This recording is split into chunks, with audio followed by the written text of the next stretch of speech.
Surendra Chaudhary, police उप महानिरीक्षक range, केंद्रीय रिजर्व पुलिस बल से निवेदन करता हूँ।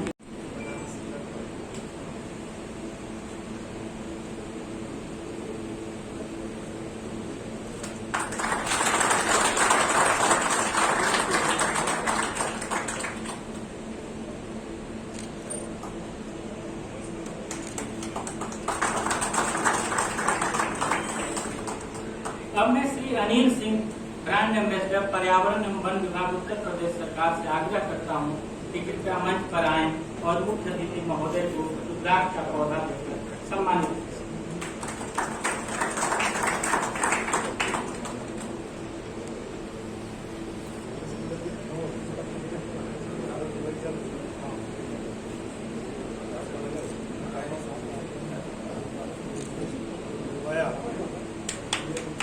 देखिए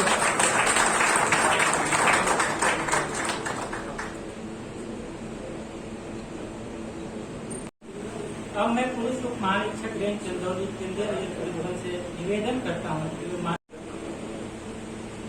माननीय मुख्य अतिथि महोदय से आग्रह है कि आप कृपा कर मुजफ्फरपुर के साइकिल चालक दल के सदस्यों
केंद्रीय रिजर्व पुलिस बल के साइकिल चालक दल से अनुरोध करता हूँ कि कृपया मंच पर आए।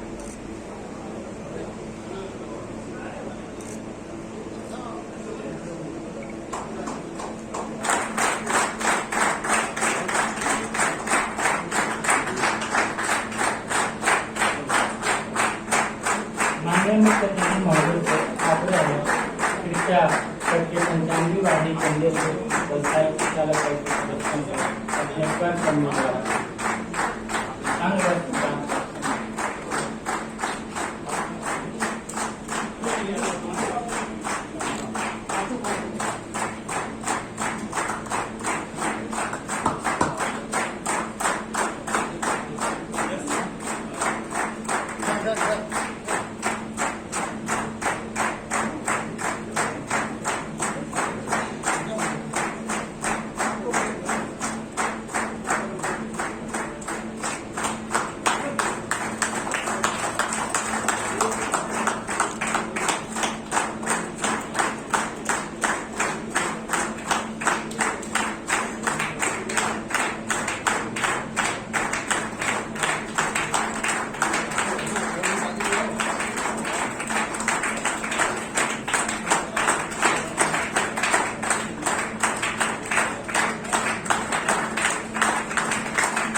केंद्रीय रिजर्व पुलिस के सम्मानित अधिकारीगण, अन्य उपस्थित बंधुगण, पत्रकार मित्रों, कलाकार साथियों, आजादी का अमृत महोत्सव माननीय प्रधानमंत्री जी ने 12 मार्च 2021 को प्रारंभ किया साबरमती आश्रम से। इसका एक पक्ष था। 12 मार्च 1930 को पूज्य बापू ने पहली बार ये संकल्प लिया था कि हमें भारत को आत्मनिर्भर बनाना, और संकल्प लेकर के दांडी यात्रा की शुरुआत की। उसके 91 वर्ष के वर्षगांठ पर माननीय प्रधानमंत्री जी ने आजादी के अमृत महोत्सव का प्रारंभ किया, जो 75 सप्ताह तक लगातार चल रहे हैं। उसके पहले उत्तर प्रदेश में चौरी चौरा महोत्सव का भी उसके 100वां वर्ष चल रहा है, उसका भी कार्यक्रम गोरखपुर से प्रारंभ हुआ। इस कार्यक्रम को भी माननीय प्रधानमंत्री जी ने वर्चुअल माध्यम से प्रारंभ किया, उसका भी कार्यक्रम चल रहा है। जो 75 साल आजादी का हम पूरा करने जा रहे हैं और विभिन्न कार्यक्रम कर रहे हैं, अभी उत्तर प्रदेश में ऐसे महान जो भी स्वातंत्र वीर थे, स्वतंत्रता संग्राम से जुड़े हुए लोग थे, जिनकी चर्चाएं भी हुई, कुछ चर्चा के बाहर रहे, ऐसे सभी लोगों को, सभी के स्थलों को, सभी के जो सिद्धांत हैं, विचार हैं, उसको आगे लेकर के माननीय प्रधानमंत्री जी के मार्गदर्शन में उत्तर प्रदेश में आदरणीय योगी जी द्वारा लगातार कार्यक्रम आयोजित किए जा रहे हैं। काकोरी कांड को लेकर के और विशाल और भव्य कार्यक्रम काकोरी में ही आयोजित किया गया। पंडित राम प्रसाद बिस्मिल जी के गांव शाहजहांपुर, उनके घर पर मुझे जाने का अवसर प्राप्त हुआ। इसी क्रम में जितने भी स्वातंत्र वीर रहे, चंद्रशेखर आजाद, उनको लेकर के प्रयाग में कार्यक्रम हुए। हेमंती नगर नंदन बहुगुणा, उनके मूर्ति का लोकार्पण हुआ। पूज्य बाबा साहब अंबेडकर, उनके आजादी के इस अमृत महोत्सव में ही भारत के राष्ट्रपति जी का आना हुआ और लखनऊ में भव्य उनके स्मारक के निर्माण का शिलान्यास किया गया। गोविंद वल्लभ पंत जी, महान स्वतंत्रता संग्राम सेनानी, और चौरी चौरा कांड के और काकोरी कांड में उन्होंने अधिवक्ता के रूप में भूमिका भी अदा किया था। सभी जो भी लोग जुड़े हुए हैं, इसे लेकर के पूरे देश में स्वतंत्रता संग्राम सेनानियों के स्थलों को सजाने, संवारने का काम किया जा रहा है। साथ ही साथ हमारे शहीद जो सेना के लोग हैं, उनके भी स्थलों पर माननीय प्रधानमंत्री जी के प्रेरणा और मार्गदर्शन से उत्तर प्रदेश में आदरणीय योगी जी के नेतृत्व में लगातार कार्यक्रम किए जा रहे हैं। उनके नाम पर मार्ग बनाना, गेट बनाना और भी जो भी चीजें, इसको लेकर के किया जा रहा है। जैसा हमारे भाई ने बताया कि प्रत्येक राष्ट्र का गौरव तभी संरक्षित और सुरक्षित रह पाता है जब वो राष्ट्र के लोग, नागरिक राष्ट्र के गौरव को बनाने, बढ़ाने में जिनकी भूमिका रही, उनके विचारों, आदर्शों को जान सकें, उनके विचारों, आदर्शों को आत्मसात कर सकें और साथ ही साथ अगली पीढ़ी को भी उसी रूप में स्थानांतरित कर सकें। 75 साल पूरा होने जा रहा है स्वतंत्रता के। कभी कभी हम लोग पढ़ते हैं फ्रीडम स्ट्रगल, जब माननीय प्रधानमंत्री जी ने कहा कि हम भारत माता के लिए मर तो नहीं सके, अपने प्राणों को उत्सर्ग तो नहीं कर सके, लेकिन भारत माता के लिए जी सकते हैं, अच्छे भारत के निर्माण के लिए कुछ कर सकते हैं, परम वैभव गौरवशाली भारत के निर्माण के लिए हम आगे बढ़ सकते हैं, तो हम आज के जो पीढ़ी है या आने वाली जो पीढ़ी है अपने गौरव को जाने, उसको आत्मसात करके आगे बढ़े। इस भाव को लेकर के आजादी का अमृत महोत्सव मनाया जा रहा है। सेना के लोग, सीआरपीएफ के लोग हर क्षण जब आपको देखने पर, केवल देखने मात्र से ही आपके कार्य को तो सुनते हैं, देखते हैं, मतलब सेना के, सीआरपीएफ के लोग, जवान जिस भी क्षेत्र में काम कर रहा है, केवल देखने मात्र से राष्ट्र की गौरव की अनुभूति होती है। यह भाव जागृत होता है कि हमें राष्ट्र के लिए भी कुछ करना चाहिए, हमें भी अपने राष्ट्र के लिए अपने आप को समर्पित करना चाहिए, जिस भी रूप में हो, जहां भी हो, जो कर सकते हो, जैसे कर सकते हो। क्योंकि सेना के लोग सीमा पर भीषण ठंडी हो, राजस्थान के हर गर्मी को, हर ठंडी को बर्दाश्त कर सबसे कठिन चोटियों पर रह करके अपने देश की सुरक्षा करते हैं। जब ये देखने को मिलता है, सुनने को मिलता है, तो गौरवान्वित हो जाता है, भाव उत्पन्न होता है कि प्रत्येक सेना के घर, प्रत्येक जो भी हमारे सैन्य बल है, उनको जब भी देखो उनको प्रणाम करो, उनको नमन करो। आज पुनः इस आजादी के अमृत महोत्सव में आप सबको मैं प्रणाम करता हूं और शुभकामना देता हूं इस साइकिल दल को कि जिन्होंने अलग जगाने का काम किया आजादी के अमृत महोत्सव का, और अपनी पीढ़ी को और आने वाली पीढ़ी को जागृत कराया या बताया कि आजादी हमको कैसे मिली, कितने संघर्षों से मिली, किस तरह से मिली। यह बहुत ही अद्भुत कार्य आपके द्वारा किया जा रहा है। मैं इसके लिए आपकी प्रशंसा करता हूं। बहुत बहुत धन्यवाद। बहुत बहुत आभार। आग्रह करता हूँ ये कृपया मंच पर आए।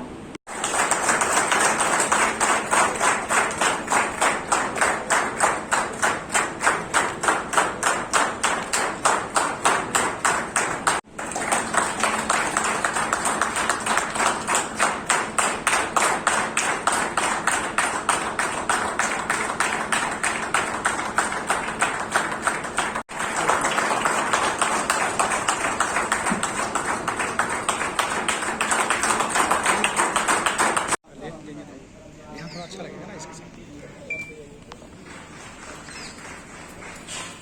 सर, आज ये साइकिल रैली यहाँ से 95 बटालियन से आप लैग ऑफ करने जा रहे हैं, इसके बारे में आप क्या कहना चाहेंगे? आजादी के अमृत महोत्सव में पूरे देश में विभिन्न कार्यक्रम आयोजित किया जा रहा है। समाज के हर वर्ग के लोगों द्वारा अलग अलग कार्य किया जा रहा है। हमारे सेना के लोग, सीआरपीएफ के लोग भी इसमें बहुत बढ़ चढ़ करके हिस्सा ले रहे हैं। उसी क्रम में आजादी के अमृत महोत्सव को लोग जानें, आजादी के संघर्ष काल को लोग समझें, कैसे आजादी मिली इसको जानें, और आजादी का मतलब क्या है ये भी समझें। इस भाव को लेकर के यहाँ की बटालियन द्वारा यह आयोजन किया गया है और साइकिल रैली जा रही है। इसको आज यहाँ से रवाना किया जाएगा, जो जाकर के गोपीगंज में रात विश्राम करने के बाद कल प्रयाग होगी। Thank you. आप अपनी आईडी लगाइए ना, सर नीचे कर लीजिए। आज आप इस साइकिल रैली को यहाँ रवाना कर रहे हैं, इसके बारे में आप क्या कहना चाहेंगे? इसके बारे में मेरा कहना ये है कि हमें जाना भी है कि 75वां हमारा साल है आज़ादी का, और सबसे बड़ा कॉन्साइज ये है कि 75 वीक पहले 2023 को 15 अगस्त को ये पूरा 75 साल पूरे हो रहे हैं। उससे 15 या 75वें वीक पहले 21 मार्च 2021 को हमारे माननीय प्रधानमंत्री श्री नरेंद्र मोदी जी ने 12 मार्च 12 मार्च तो ये पद यात्रा का झंडी दिखाई। अब उनका ये महत्व है कि कम से कम ये हमारे देशवासी, भारतवासी इस आज़ादी के महत्व को जानो। जानने का मतलब ये है कि कम से कम जो हमारी धूमिल हो रही है जिज्ञासा और जानकारियाँ हमारे अन्य लोगों को ये पता चले कि हमारा जो महत्व है इस आज़ादी का, हमारे शहीदों ने जो बलिदान दिया है वो क्या है। और यही जरिया हमारे के रिपब्लिक द्वारा, साइकिल रैली द्वारा इनको संचालित किया जा रहा है। Thank you sir.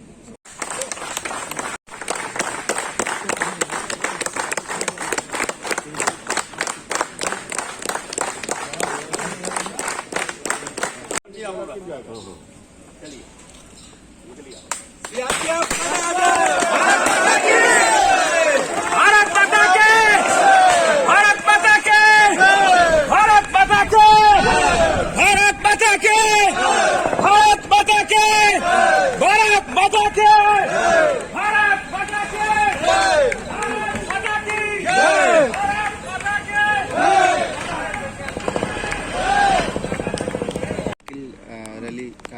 किया गया, हरी झंडी दिखाई। साइकिल रैली जैसे कि माननीय मंत्री जी ने आपको बता दिया कि स्वतंत्रता के बारे में उनको जागरूक करना हमारी नई पीढ़ी को, उनकी यादें उनकी धूमिल हो रही है। उनका जो पहले शहीद थे हमारे, उन्होंने बलिदान देकर इस देश को आज़ादी किया, उस आज़ादी का महत्व आज के दिन बहुत कम होता चला। इसका रीज़न सबसे बड़ा वजह है कि लोग हमारी जानकारी, तो उनको सचेत करना, उनके महत्व के बारे में बताना, यही हमारा मकसद था जो कि केरल बल द्वारा किया जा रहा है। सर, वाराणसी से ये रैली निकली है और कहाँ तक और कब तक पहुँची है? एक्चुअली ये 2004 चरणों में ये साइकिल रैली का आयोजन किया जा रहा है पूरे भारतवर्ष में। कन्याकुमारी से, गुजरात साबरमती से, जम्मू से और जोरहाट से। ये थर्ड हमारी श्रेणी है जो जोरहाट से लेकर फिर जाएगी राजस्थान। सबसे लंबी जो पद यात्रा साइकिल यात्रा है 2413 किलोमीटर जोरहाट से चली, वायसोली गली, गुवाहाटी, पटना से होते वाराणसी आई है आज। करीब 238 किलोमीटर कवर करके पटना से यहाँ पर, यहाँ से जाएगी इलाहाबाद से ये सुपुर्द करेगी 101 RF, वहाँ से फिर राजघाट। तो ये सभी का गंतव्य स्थान है वो राजघाट है, चारों कोने के बासी का। तो यहाँ से कल जाएगी, यहाँ से गोपाया गोपीगंज, जो कि प्रमुख स्थान हमारे वाराणसी के हैं, जैसे सारनाथ हो गए, BHU हो गए, काशी विद्यापीठ हो गए, इन सबको कवर करते हुए ताकि हमारा कोई भी प्रशिक्षण छूटे ना, और गंतव्य स्थान गोपाया गोपीगंज होते हुए कल प्रयागराज पहुँचेगी, जो सुपुर्द कर दी जाएगी 101 RF। 101 RF फर्दर वो उनको राजघाट ले जाएंगी, जो कि गंतव्य स्थान है। कितनी संख्या में यह टीम है आपकी? ये 15 है हमारे जो एक्चुअल पार्टिसिपेंट्स हैं, प्रतिभागी हैं। इसके अलावा 5 और हैं जो कि रिजर्व हैं।